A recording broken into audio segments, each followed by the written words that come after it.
This is Ideal Health Solutions, the podcast with Dr. Timothy L. Brown.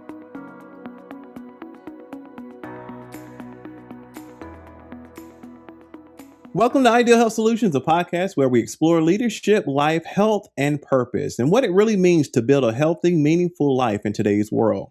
I'm Dr. Brown, your host for today's conversation. If you're leading teams, raising a family, and navigating your career transition, or simply just trying to stay grounded in a season of constant change, you're in the right place.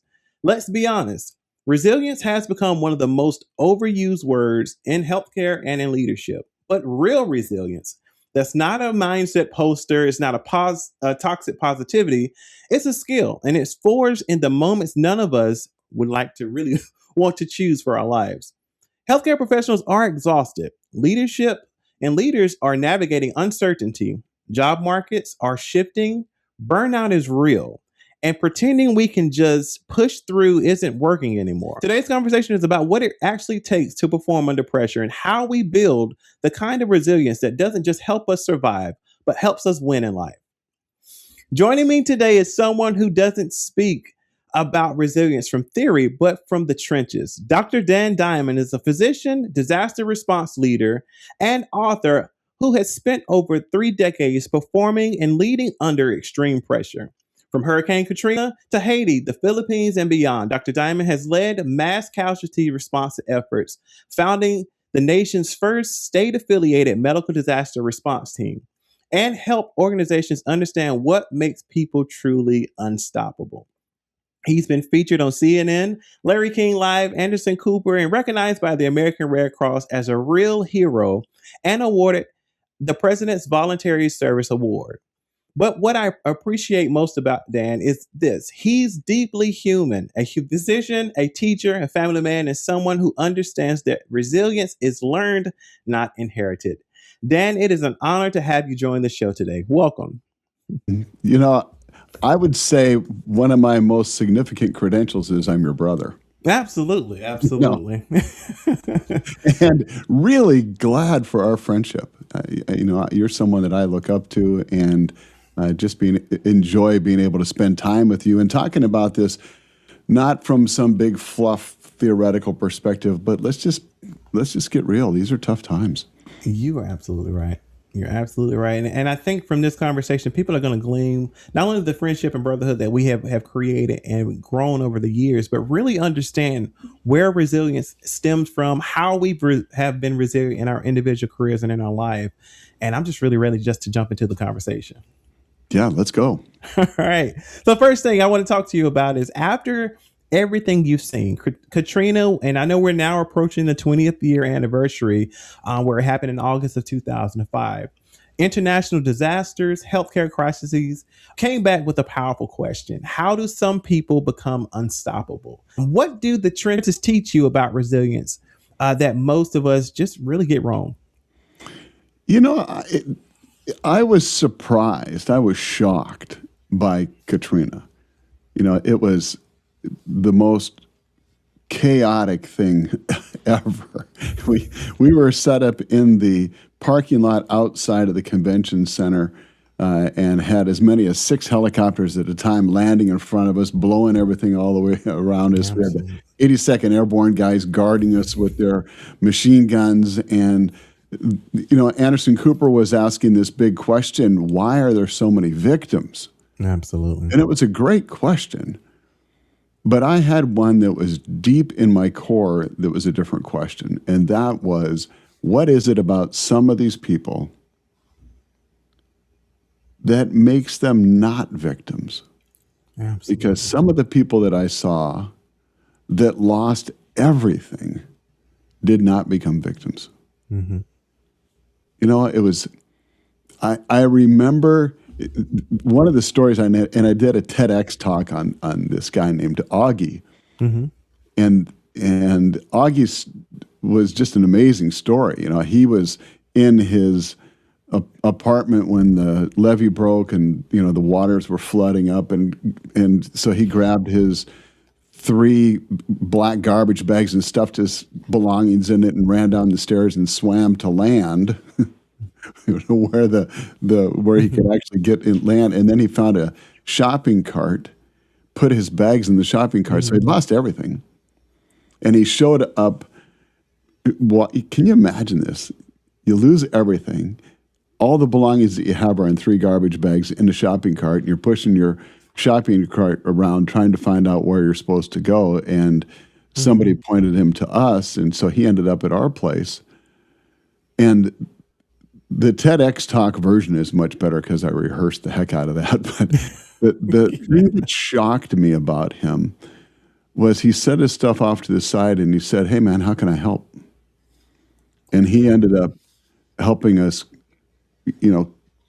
get supplies and wash people's feet and do whatever we needed him to do. If somebody had a foot injury, we'd send him to Augie and he'd wash their feet, and then we'd get in there and start working on them.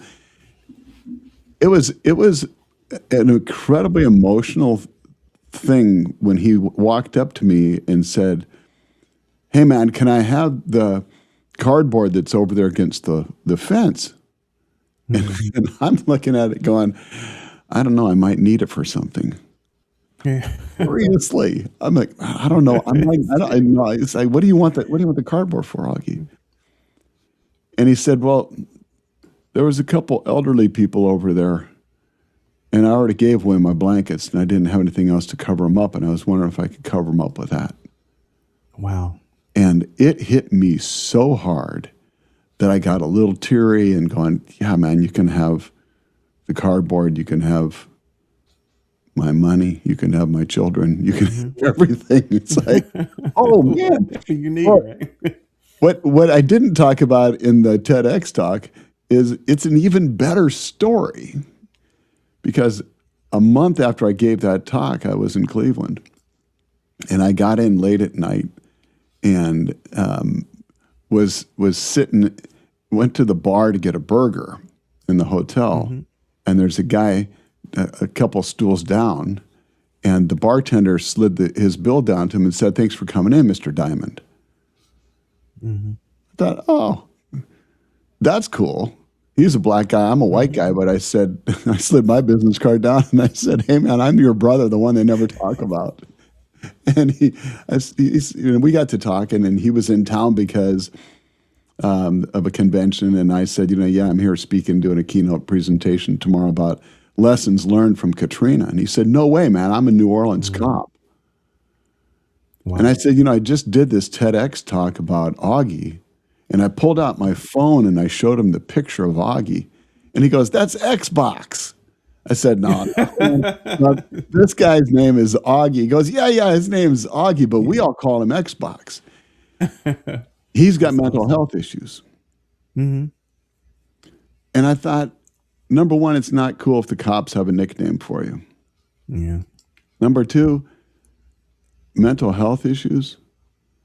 Could you imagine struggling with mental health issues and being caught in a hurricane, levee break, flooding, losing all your stuff, swimming through the water, and then you show up at a medical triage unit and you're washing feet? Absolutely. Like, wow. It really got me thinking, some people don't become victims because they believe they have the power to make a difference, and it's not about them. And it's like, I don't know that I would have it together enough if I was Augie to be able to do that. Well, if I was me, and I got flooded. So I kind of had to go back and rethink, because after I get deployed, I have to go back to my practice and go back to work. And then it's really easy to slide into that victim mode of, oh man, I got to look out for myself in healthcare. If I don't look out for myself, nobody else is going to, And that was the beginning of the book, was thinking about how is it that some people think differently in disasters. And I'm not going to say healthcare is a disaster, but it is right now. It's really hard. So there's lessons we can learn from people like Augie. That was a long floppy. I'll be Hey, I'll be the first to say healthcare currently now is a disaster. There's so many things going on that we don't have control over, and there's red tape that we have to cross, and people that we essentially could help if we had laws that were in place that would allow us to do the things that we know that we can do. So I Yeah. know that you may not want to say it, but I'll say it. I'll be the first to say it. We're currently in disaster mode, if you want to call it, and really just trying to pick up the pieces from where we are, where we've been over the past few years, maybe post COVID, if you want to call that where we are. In the healthcare industry, but just trying to figure things out and get to a better state where we can do what we essentially pledged our life to do, which was do no harm and help people that need our help and assistance. And Beyond Resilience, which is the book that you wrote, one of my favorites, been on my shelf for a number of years. I read it at a time where I was just going through a lot, so it really helped me in that time. Rereading it now with a different perspective, post some of the things that we were going through. I actually read it during COVID, so it was one of those. It was, to me, it was spot on from what you talked about. But you talked about resilience as a skill, not a personality trait. Oh What yeah. does that mean for leaders and healthcare professionals who feel maybe depleted right now? I think for me, and man, I've had the opportunity to have this tested in my own life way too many times. The What I came up with in that book, at the heart of the book, there's four mindsets, Mm-hmm. and it had to do with power and purpose. Mm-hmm. So Augie was a thriver. He was a powerful giver. My shadow mindset that I tend to slide into the most is the victim mindset. Mm. It's the powerless taker. And, I remember when I'm doing keynotes, I'll share the story about this woman that was screaming at the CNN reporter, "When is George Bush going to bring me my food?" I'm like, he's not. George is busy. But I do that. And Mm-hmm. and when I wrote the book, I was really careful to note that this is not four different types of people. Mm. It's four different mindsets, and I use all four. That's good. But what I need to be really good at is recognizing when I slide into that victim mindset, how long does it take me before I realize I'm there? Because it always comes down to two questions. I have two choices. Am I powerful or powerless? Am I a giver or a taker? Wow. Simple questions. Mm-hmm. The problem is, under pressure, I don't usually recognize that I've slipped into victim mode until afterwards. Correct. And then I go back to my team and say, "Hey, man, can I have a do-over?" That didn't go the way I want it to. I was doing the victim thing, and I was wondering if you'd be gracious enough to give me a chance to try again. Can we start the conversation over again? Asking for a do-over, by the way, that's a gold nugget right there. Absolutely. Just tell your team, hey, anybody at any time, including me, can ask for a do-over, because we're not going to get stuff right the first time every time. The powerful taker. So if the victim is the powerless taker, the powerful taker in my book, I described as the manipulator. The manipulator. Only it was like this: the manipulator. Except, the problem is nobody will identify as a manipulator, self-identify, including me. So when I'm telling the stories now, I talk about the controller. And, there were people in that disaster that were shooting at the relief workers Mm-hmm. because they weren't being rescued fast enough. That's good. And it just makes, I can tell you stories that are just like, wow. Yeah. But the thought about why would you shoot at the people you're dependent upon for your rescue seems like so obvious. Mm-hmm. And as I was writing the book, I thought, man, those guys were, I'm just going to be honest with you, okay? Those guys were stupid. I don't like that word, but that's what I thought in my head, because you don't shoot at the people that you're dependent upon for your own rescue. So true. And then I heard this little voice. I don't know if you have those, but I got a little voice back here Yeah. that said, "Hey, man, you ever shoot a look at your wife?" I went, "Yeah." "You ever shoot a comment at your kids?" "Yeah." Yeah. "You ever shoot an email at somebody that worked for you and it was all about you? Yeah. Oh, so you don't shoot bullets, you just shoot looks, comments, and emails. Yeah. And it was at that moment when I was writing that I went, oh my gosh, sometimes I use this controller mindset. And it doesn't work. If that's my shadow go-to mindset when I'm under pressure, that is so destructive for my team. So destructive for my team. You know, it's like I often will joke that if you're out for a walk with your team and you're doing the controller thing and you step out in front of a bus, the whole team will gasp and go, oh, no, it was such a nice bus. Mm-hmm. That's horrible. But nobody's going to dive and save you. The third shadow mindset's a bystander. They're the powerless givers. And they're saying, oh man, somebody should do something. Yeah. You know, and I've done that too. But in healthcare, what we need now are we need people that are willing to lean in and say, it's not about me. I don't care who gets the credit. And I have the power to make a difference. That's big. And it's hard when you're tired and you're not sleeping well and you're working crazy hours. And I don't know, you're sleeping in a mattress on the, not on a little blow up mattress in the parking lot at the convention center. I mean, I always have that choice, but the hard part is in the heat of the moment, can I recognize it? Yes. And when we're doing workshops, we have some really cool exercises that we do on how do you recognize these mindsets when you're experiencing them so that you can catch yourself and go, oh, dude, I'm doing the victim thing or I'm doing the controller thing. I need to regroup and come back and bring my team back together again. You know, how do you create psychological safety in the heat of the moment? And one of those things is saying, hey, I need to do over. I didn't get this right. You guys, I'm doing the controller thing right now. And I've found that to be incredibly powerful.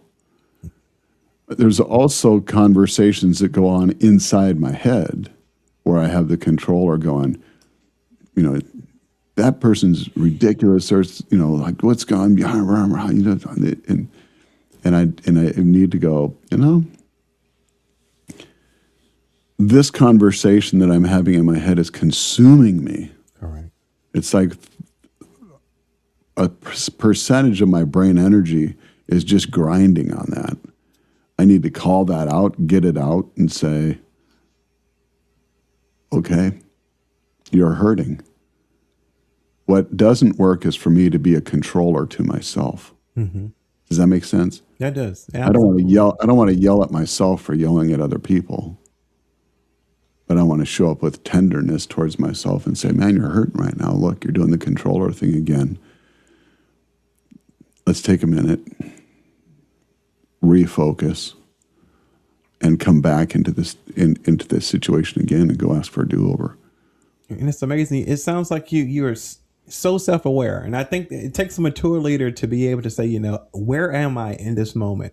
Even in those high stress environments or in a stressful situation where you have to make a decision very quickly, are you able to be self-aware in that moment? And if you do so happen to shift into one mindset versus another, whether it's that manipulator or you are the bystander, are you aware enough to say maybe that wasn't the right mindset to be in?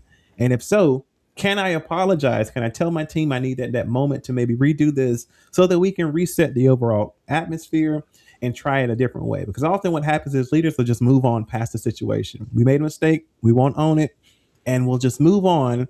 And then we're leaving our teams there to pick up the pieces and start, you know, maybe the next overall situation. But if you're a leader that's mature enough to be able to say, maybe I did, you know, I might have shifted into that manipulator mindset. Now it's time for me as a leader to maybe reset, apologize, and move forward. I think it does just create a better environment for organizations and individually for your team as well. I changed that to the controller mindset. Mm-hmm. not the manipulator. Yeah. Okay. Not that I'm trying to manipulate you right But I now. like the manipulate. I don't know, something about that it stuck out. So I like it. But yeah, if you are the Okay, controller, you can but have it the does have manipulator if both, you you know, want. Yeah, for yeah. sure. I'm getting ready to do a webinar Okay. tomorrow about lessons that I learned from the Filipinos during Typhoon Yolanda, Awesome. and talking about how do we become aware is hard. Hmm. I've been teaching this stuff. I wrote the book, I think, in 2016. I've been teaching this stuff for a long time. You'd think I was really good at it. I have to practice. Everyone does. And in workshops we get into what are some tools that you can use so you can recognize these things, because it's so hard to do. But it's incredibly powerful. One of the statistics that I came across in preparation for this workshop is that 40% of nurses are thinking about leaving or retiring in the next 5 years. Wow. That data came from 2024. I hear a clock ticking going, huh? One of the most important things that determines whether or not somebody stays on the team is not how much you pay them. It's, do they feel like they belong? And the Filipinos taught me a cool lesson, and they have a word for it that I'm going to talk about, but I'll give you a preview here. Bayanihan. No, bayanihan. It means community. In the Philippines, I've responded to disasters all over the world. The Philippines was radically different. The Filipinos are really good at disasters because they have typhoons, earthquakes, volcanoes, floods, all the time. It just, stuff just keeps hitting them. This Bayanihan concept is about the power of we. How do we come together? So how do we create space, an environment where people feel like they profoundly belong? Absolutely. And I think I have a thing I want to show you. Sure. Let's see if I can push all the buttons here in my studio and make it work.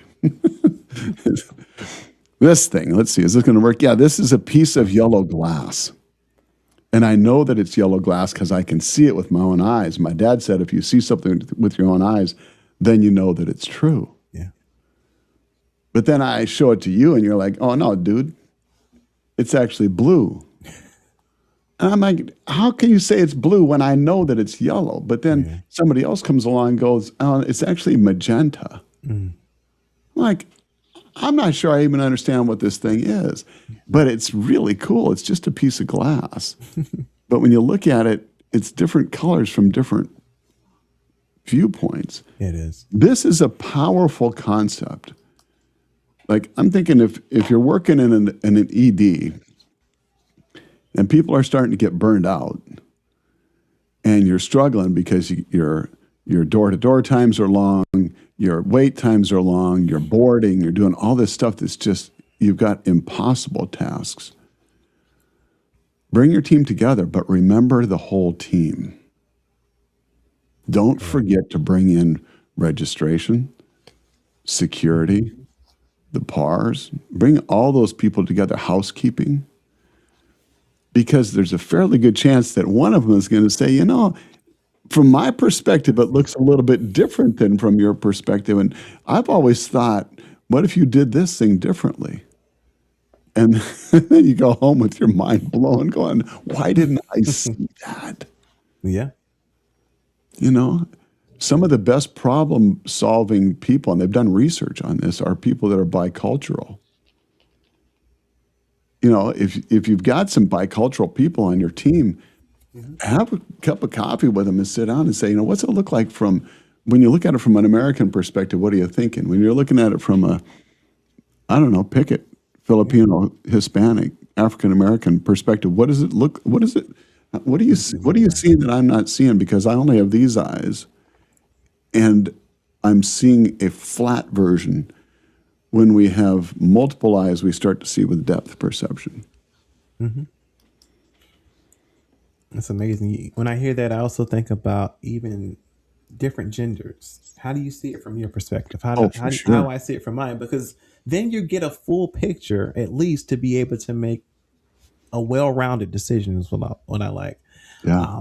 Which we can go down a very deep rabbit hole with that one. But I'm gonna keep it surface level here. I want to shift gears just a little bit because you did talk about burnout, and I think that's very important now, especially in the healthcare industry.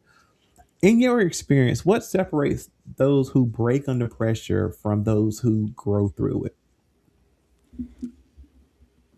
That's a really great question. And I think there's several lessons that I've learned. Some of them I've learned the hard way. One of them is that you go in the direction that you look. Oh, okay. I'm a mountain bike rider. And if my shoulders had lips, they would tell you about the trees that I've hit because my head's going, don't hit the tree, don't hit the tree. And then you hit the tree. You hit the tree. So true. And, it's just, you're going to go where you look. And so if you show up at work and you're focused on the problems, and this is hard because as docs, we're trained as problem solvers. We have problem-oriented medical records and what problems bring you in today. We're focused on problems. You're going to go in the direction of what you look at. Mm-hmm. And David Cooperrider, the guy that started Appreciative Inquiry, said that the questions that we ask are fateful. Mm-hmm. Organizations move in the direction of what they study. So how do we start asking better questions and shifting from a deficit question of how am I going to survive to asking a question like, what is at stake that I really care about? Same topic, different questions. I feel differently in here. So I think, the first point I would say is you go in the direction that you look. The second thing that I've learned is that it's really, really, really helpful to do this business together with other people. Mm-hmm. So King Solomon, I've got that rope sitting back there. Let me go grab that thing. Hold on.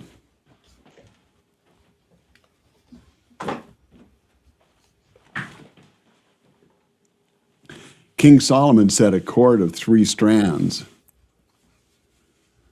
is not quickly torn apart because if you pull on any one of these, you might be able to break them.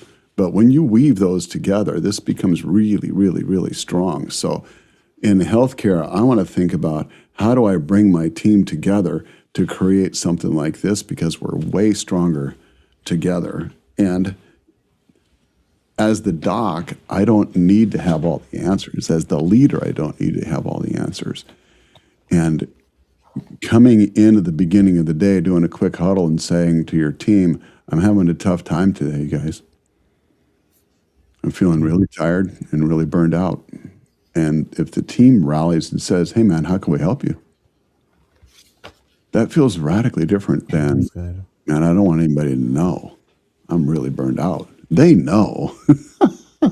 They absolutely know. Yeah. You smell it when you walk in. It's like, oh my gosh, yeah. But how do we create relationships like that where we're part of the same rope and we're really taking care of each other? And if somebody on your team says, hey man, I'm really hurting, then the next question is not, well, what's wrong and how can I fix it? Then I'm in doctor mode. Right. But the next question I would want to ask would be, how might I best support you? Yeah. Or a question that I learned from my friend Fred Reggie, the title of his book, tell me. The 2 questions that the 2 words you can use to nurture a conversation with anybody. Tell me more. How might I support you? I don't need anything different. I just need to tell somebody. That feels different than, oh, we know how to fix that. Here, take this, do this. You'll be fine. How do we create those moments. And, we always give everybody on the team the right to call for a huddle at any time. That's good. I like that. Yeah. The simple stuff, the family practice doctor in me would say, make sure you're getting enough sleep. You need 7 hours, not 6. Make sure you're eating right. And that's one I struggle with. And exercise is a good thing. I found an app on my phone that's been incredibly helpful for me called Rosebud. Nice. It's a journaling app, and it uses AI. So if that freaks you out, don't do it. But and you can kind of tell it who you are and what kind of feedback you want when you're enrolling in the whole thing.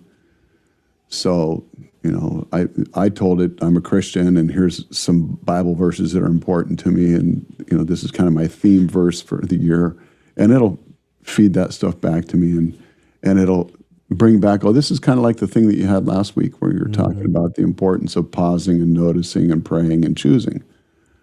How might you apply that now in this? Like, oh man. Yeah. So that's called Rosebud. That's been a really super helpful thing. I love that you kind of shift the gears. I have questions prepared, and I promise you have hit just about every question. So I love that the conversation is flowing this naturally. So I'm really ecstatic. If you don't hear me interrupting, it's because I'm so listening and taking notes in my mental psyche of how this has helped me individually as a leader, as an individual contributor to the healthcare industry, and really as an educator as well, because I'm teaching students all the time where to start. They're fresh into the overall industry. They may be in their first job or first career within the healthcare industry, and just trying to fill out their feed and find where they should transition to. So hearing the knowledge that you have, I mean, I'm jumping in, but I'm like, this Dan. First of all, if anyone that knows me, Dan is probably my number one go-to person that I talk about all the time. So you'll probably hear your name often on the podcast, Dan. But because we spend so much time together, and I know you as a person. It's not just talk; it really is the theory behind who he is, and I love that. So I have just a few more questions, and then we're gonna jump off. But you've led people in life and death situations. Let's just be honest; they can be difficult to deal with. How do leaders stay grounded, maybe emotionally, mentally, and ethically, when the stakes are high and the pressure's never let up? And then you can talk directly from any of the instances that you've been in, but I really want to know your perspective. How do you stay grounded? And you kind of talked about that a little bit as well. So. Yeah, I keep this right here. This is my buddy Danny Friedland wrote this book, Leading Well from Within. Unfortunately, he passed away a few years ago from brain cancer, but he was my best friend ever. We did events and stuff together. But one of the most powerful ideas that I learned from Danny is this idea of pause, notice, and choose. Oh, yes. And I tweaked it just a little bit and put pause, notice, pray, and choose because of my faith background. So it's like, how can I train myself to pause just for a moment and notice what's going on in the environment around me? How am I feeling? Where am I feeling what I'm feeling? I know when I'm in the controller mode, it's right here and right here and right here. I'm ready to go. Come on, you want to mess with this? When I'm in the victim mode, I feel heavy and I sag. Can I pause for just a moment?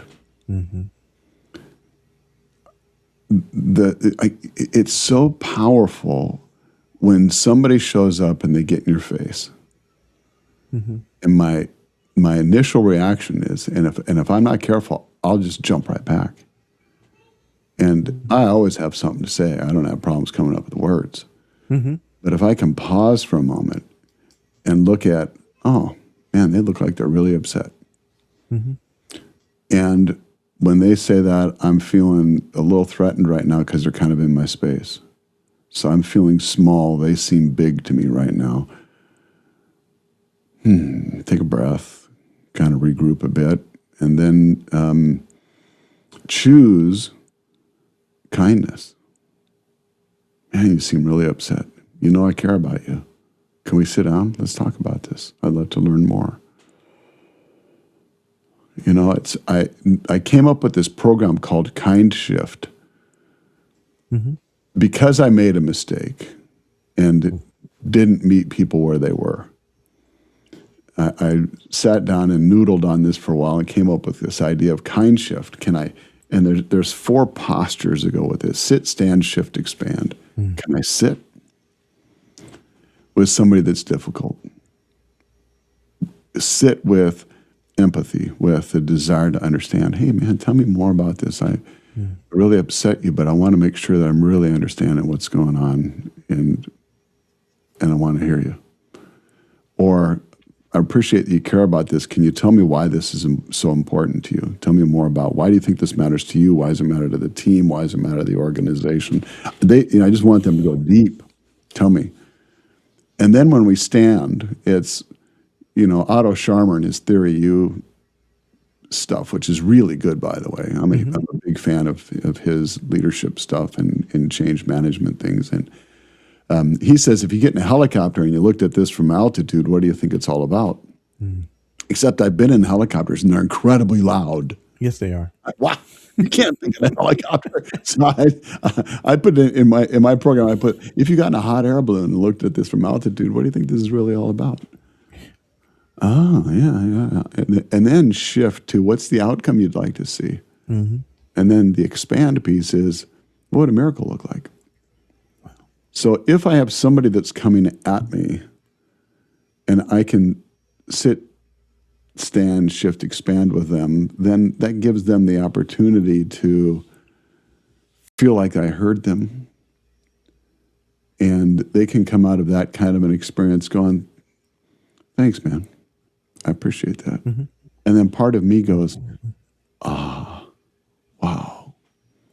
That's way better than somebody comes at me like this and I come back at them like that. And then I go home going, I hate my job. I think I'm going to go become a massage therapist or something. Mindfulness meditation. That's good. Helpful stuff. This idea of stimulus and response is a powerful one. I'd never thought about it. I remember medical school, we talked about stimulus and response, but we never talked about the space in between.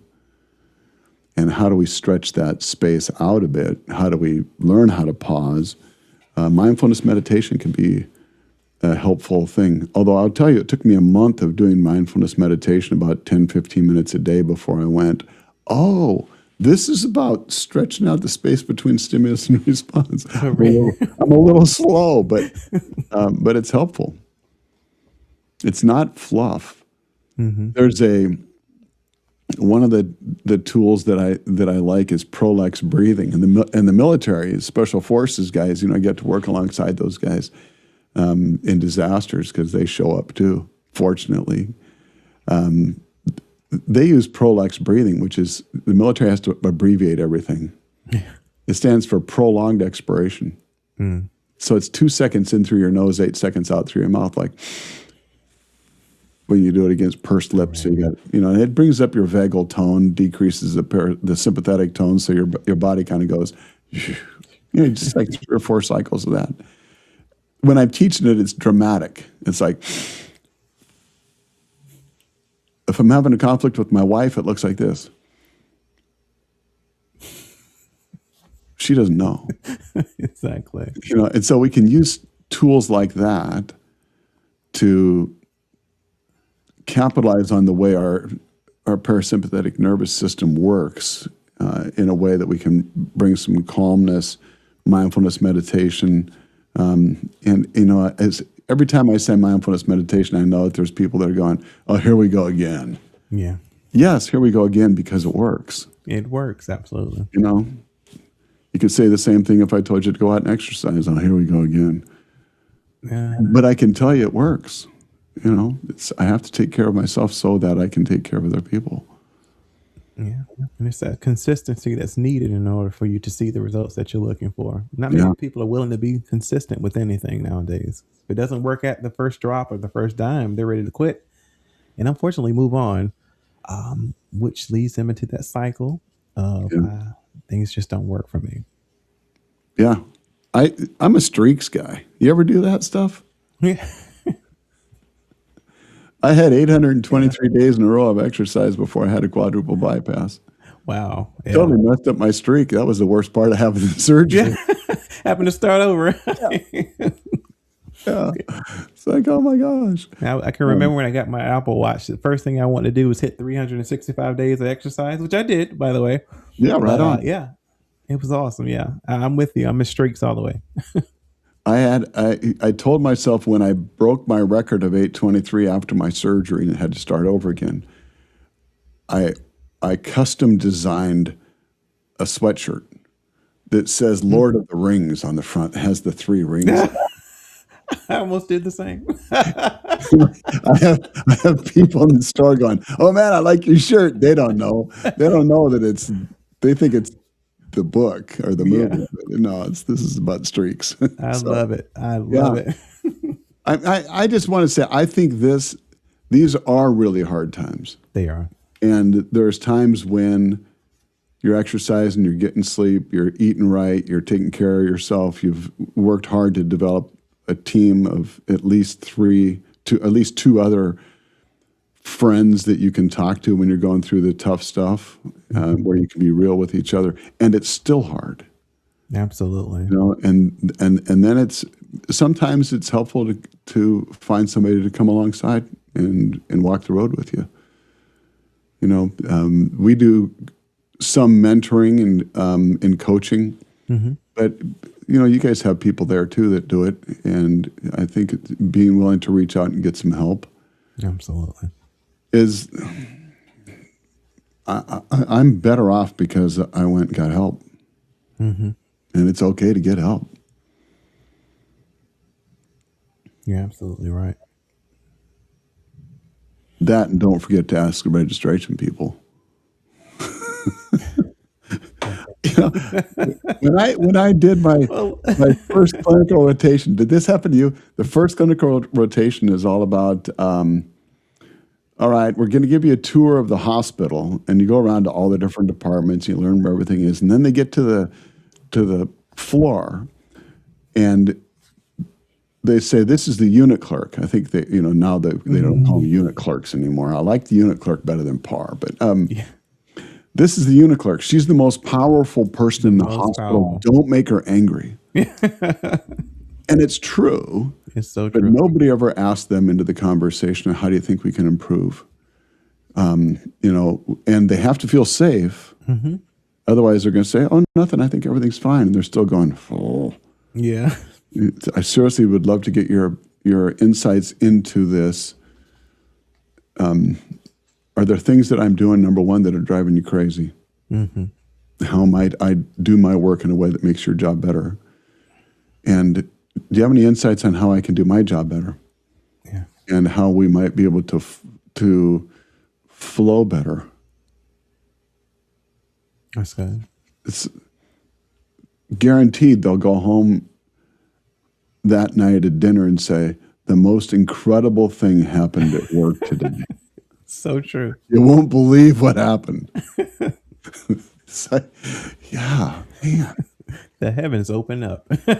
And my boss asked me how they can do their job better, and actually stood there and listened to me. Actually, that is amazing. Yeah. And then came back a week later and said, I've been thinking about what you said, and we're going to try this thing.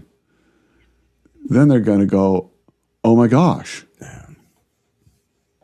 I'm part of the team. And why would I look for a job anywhere else? I'm not going to find this anyplace else. I'm part of a team here. I belong here. This is really, really, really cool. That's awesome. What an amazing world that would be. And I know there are several healthcare leaders and maybe individuals working in the healthcare industry that are just like, if we could create this environment, but it does start with you. Have the conversation, be open about where you are. Speak with your leaders and your leaders about what they can do to better your overall organization. Hopefully they're ready to hear it. I believe a lot of leaders are looking for that next shift and that next change. And this will be an opportunity for you to just open the door to positively opening communication for your departments, for your organization as well. Dan, this has been amazing. And I know we have to go. I just want to know what's next for you. How can people get in contact with you if they're interested in working with you? Through the website, dandiamondmd.com. Absolutely. Doing workshops, coaching, keynotes. My thing I'm most excited about right now is we have a program called Teams in Turbulence. Awesome. And it's designed specifically for faith-based organizations and healthcare organizations that are already under pressure. Wow. And then they get a curveball. It's like, my life was crazy, and then this thing happened. And now how do we regroup? I did a program for World Vision last year. They're working with vulnerable children around the world and their families and communities, and they lost 30% of their funding when USAID just went poof. It's those kinds of scenarios, or, your CMO leaves, an ER doc quits, and you don't have enough staff as it is. It's that kind of, how are you going to keep your head and your heart in the game? That's where my passion is helping teams when they hit that unexpected turbulence. Absolutely. Wow. Well, look, this has been amazing. I am really ecstatic about the work that you're doing. Like I said, guest audience, if you can take a moment just to go to Dan Diamond's website, that's dandiamondmd.com. Is that correct? Yep, that's it. It's on the screen. All right. All right. I want to make sure I had that correct. dandiamondmd.com to find out more about the work that he's doing, the amazing work that he's doing, not only in the healthcare industry, but across the faith-based industry as well. But just to even just to connect with him as well. He's on LinkedIn if you're looking to maybe connect. But I am forever grateful for bringing you onto the show. I want to be conscious of your time because I know I kept you over a little bit, but thank you. This will not be the last time we reach out for sure. And hopefully you're available to come back and do some more deep dive. But I'm just amazed. I have his book. We will be giving a copy of Dan Diamond's book away, Beyond Resilience. So be on the lookout for how that giveaway will be available through our social media page. And if you have any questions, do not hesitate to reach out to me. And I'll just say thank you again, Dan, for everything, Dr. Diamond, for everything that you've done for me. Thank you, my brother. For the podcast and for our audience. We really are appreciative of you. I appreciate you. If today's conversation challenged you or encouraged you, I invite you to share this episode with someone who needs it. Follow Ideal Health Solutions, the podcast, for more conversations about leadership, resilience, faith, and living well. And remember, resilience isn't about never falling. It's about learning how to rise stronger each time. Until next time, keep leading with purpose.